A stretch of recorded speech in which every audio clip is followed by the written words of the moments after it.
Hey, it's Hamil Patel and I hope you're doing great. I'm going to be talking to you about audience insights in this video. This will be a part one of my video series in audience insights, and the reason for that is because I'm going to share everything that I have learned so far.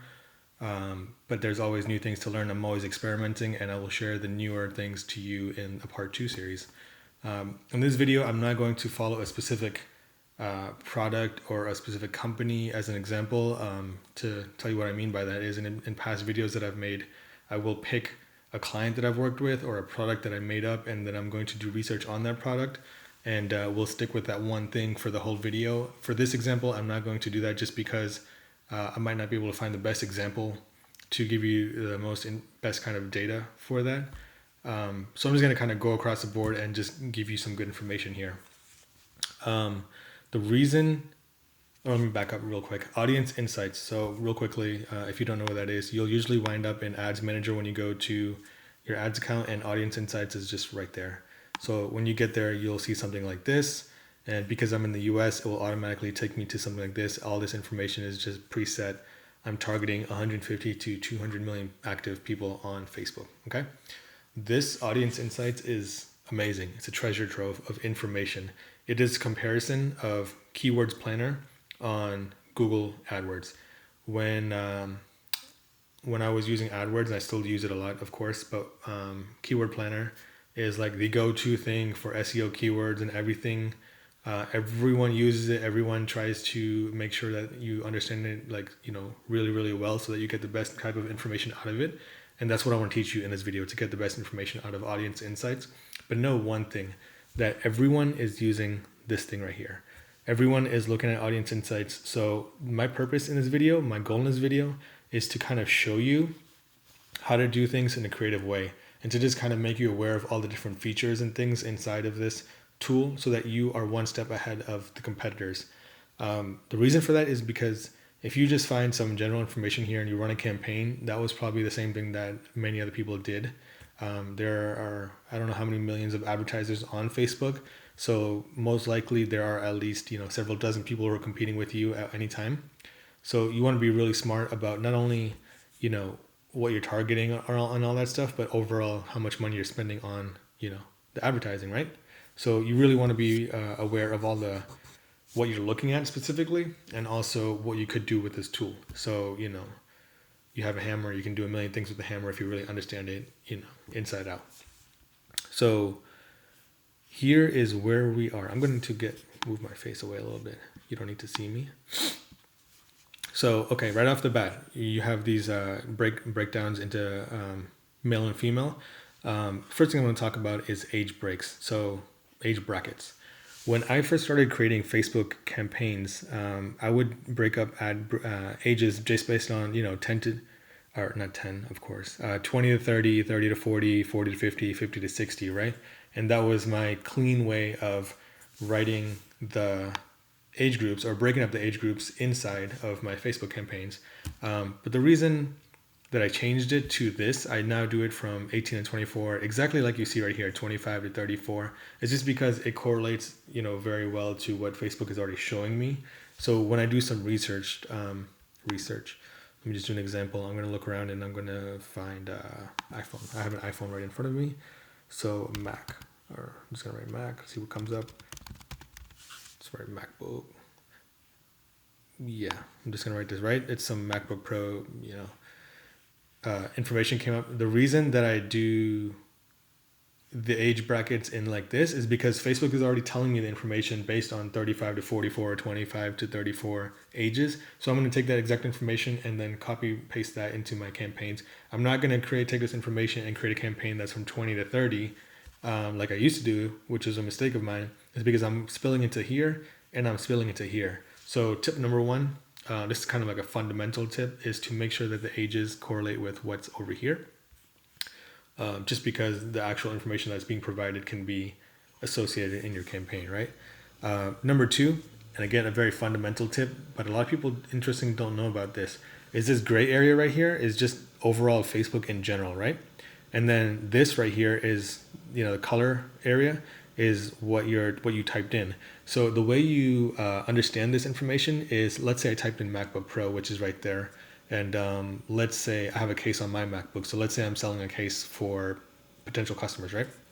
If I just threw in MacBook Pro and I wanted to see who is a good audience to sell a MacBook Pro case to, based on this data, it's going to be 25 to 34-year-old male. Okay, so 70% is a huge, staggering number. I could really kill a campaign, like meaning do really well if I targeted 25 to 34-year-old males. And the reason for that is because you can see how far away from the gray area this one is, and based again, 70% people are male, 30% are female. When this number is so much higher than the average, that just means that there's so much more people that are relevant to this audience. You can kind of see in the gray area right there, it's going to move, but you can see how much more relevant those people are compared to the average people who are on Facebook. Okay, so what did I just do? There you go. You can see right here, you see that? So the number is exactly the same. Everywhere is exactly the same, is because there is no sort of outlier in the audience. So let me give you a random other example. Let me look around. I'm just gonna write green tea. So if I was selling green tea products, which is, this one's a little bit different. Everyone likes green tea in a way. I would definitely not sell it to 18 to 20-year-old, 24-year-old females. For some reason, I would assume that they would like that. But I guess they're just not searching that online. But 25 to 34-year-old males are liking green tea. And again, this is whenever I do Facebook campaigns, I do not base this information off of my past experience. I just go in there completely blind in a way, and I let the data guide me. And then I spend a little bit of money at a time, like I said in my previous videos, that spend only $5 a day on your campaign and let it run for a little bit, maybe 3 to 4 days, and then see what comes of it. Let that data guide you and tell you what you should do and fix things in the future, right? So I would assume that 18 to 24-year-old females love green tea, just on my past experience, my friends and whatnot who like green tea. But this one shows this one as an outlier, but that's not a good outlier. The MacBook one was a really good one. So let me just do iPhone. Let me just do like iPhone 6, right?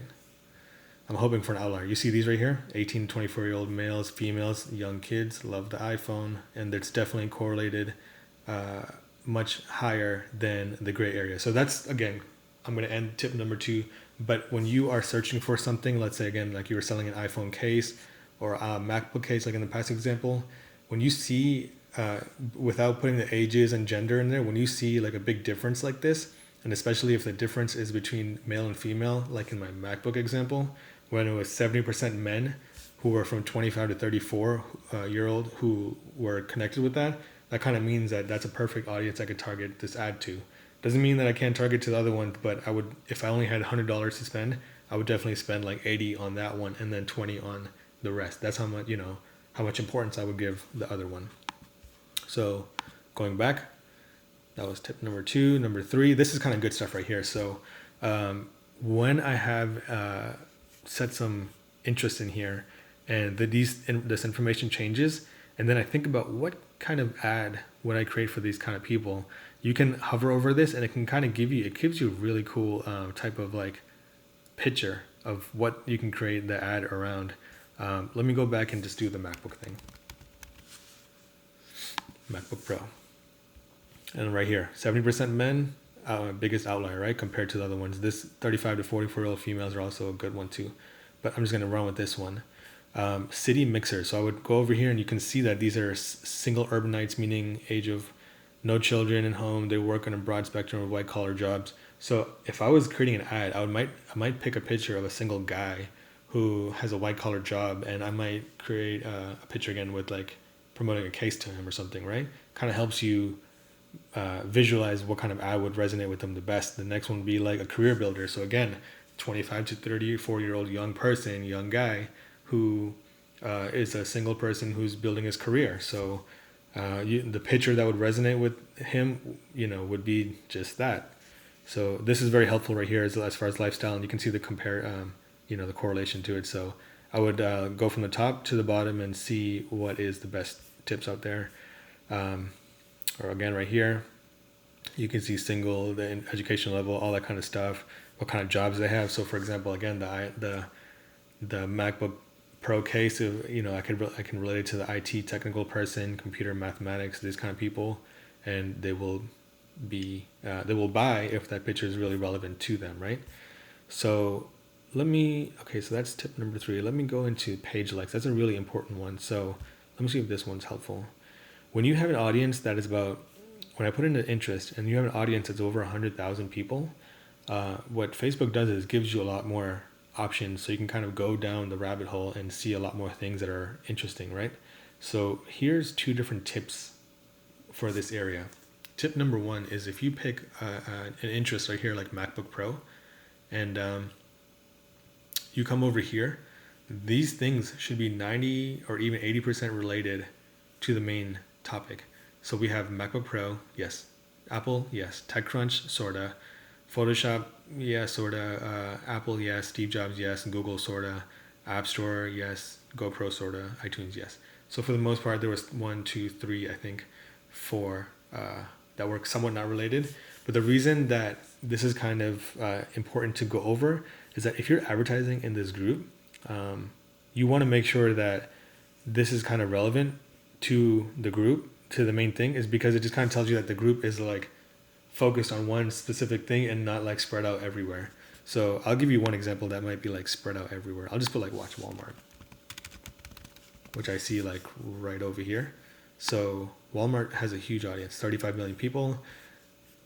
This is crazy. So if I was trying to pick Walmart, I'm going to make up a story. I am targeting mothers and I have a coupon website and I wanted to use Walmart because people might be frugal shopping at Walmart, right? Just making it up. And I would assume that people who like Walmart were looking for coupons. And then I come over here and, a bunch of random things like wedding bands, engagement rings, Disney Baby, 12 Tomatoes. You want to click on these and see what they're all about. But for the most part, if it's not 80% related to what you're talking about, which is coupons, then it's not going to help. Like, for example, you see Freebie Mom here, Yes We Coupon. These are all goods. These are all good to what I'm talking about. Coupon Diva, Crazy Coupon Lady.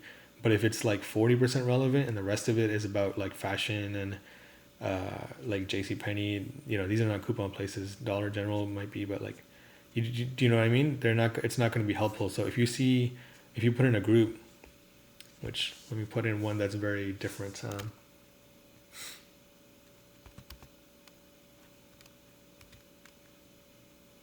I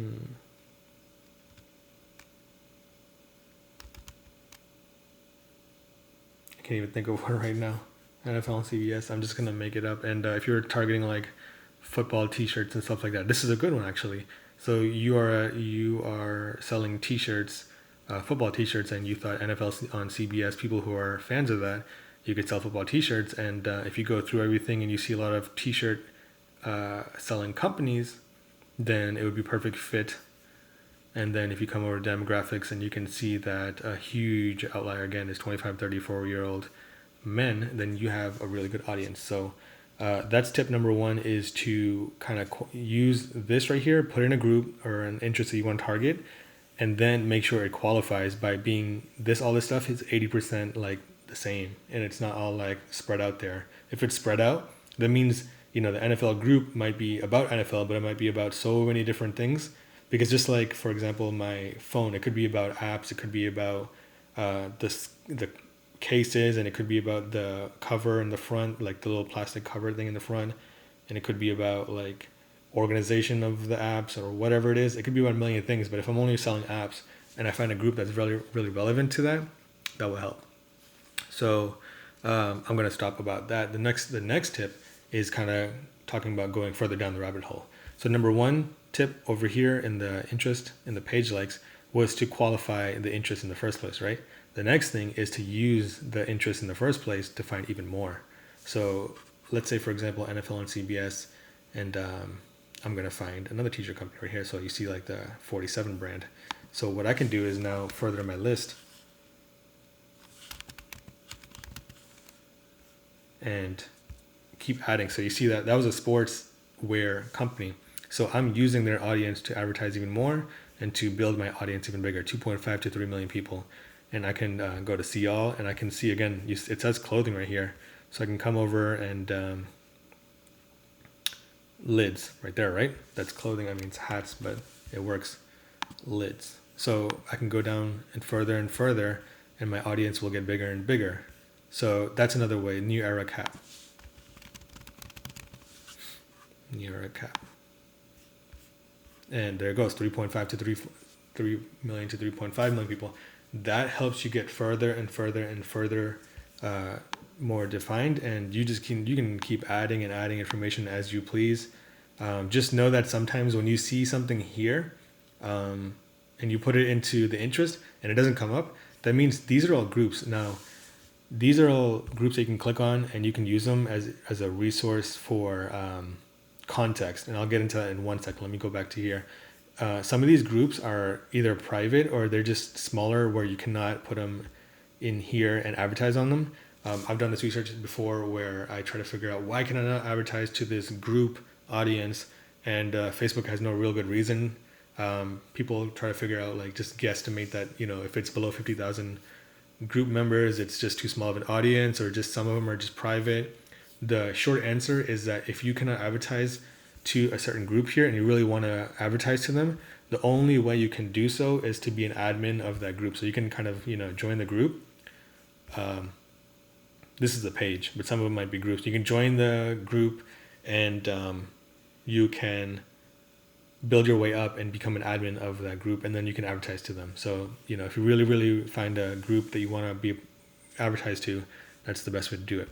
I didn't think about this, but real quickly talking about one thing is using some of these pages as resource for context. And what I mean by that is, let's say I'm talking about the clothing. I'm going to run with this 47 brand thing.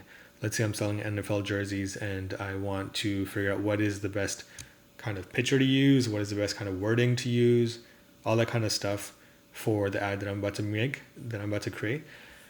I will come here and I will see what it is that they're talking about. Whether it's a sponsored ad or not, of course, they're not going to sponsor their own ad on their own page, but I can kind of see what they're typing in here and see which one gets the most engagement and shares and whatnot, and I will use that to my advantage. So again, 94 likes compared to 15 right here. This might be a very interesting picture, and again, I can't use that picture, but I can make something that's similar to that picture based on that having so many likes. And then of course I'm targeting that audience, number 47 brands audience in the first place. So if I have a picture similar to theirs, but mine's is an ad, it will look, when they're swiping on their Facebook feed and they see my ad, it won't really look that much different than the 47 brand ad that they're used to, if that makes sense. So the context and the ideas of pictures is a great way to use as a resource. Summarizing this thing, for interest, tip number 1 was that if you put in 47 brand and everything is at least 80% similar, that means 47 brand is a very focused group that you can target to. And then tip number 2 is if you put in 47 brand and then you see, let me show you, you see all these other pages here. 47 brand is too small. You saw all those different categories and pages. You can use those and add them to the list and then have a bigger and bigger audience to target to, okay? I don't know if location would make a big deal to you guys, but if you are targeting a certain area and you want to use that to your advantage, you can use location if you want to. I'm going to kind of summarize this video or sum up this video in one more final tip, and that's going back to the interest down here. So this audience insight is fantastic for doing your initial research, but the one thing that I saw a problem with was that I cannot target the demographics and everything that I wanted to, that I can do in the ads area. So what I would recommend is when you're done over here, let's say for example that the NFL t-shirt thing, the 47 and all that stuff, when I'm done here, I will finish up and I will save all this information, or I can just go ahead and, create an ad based on the stuff that was there. And then it will take me here and it'll say create an ad. So I'll just click on something for now.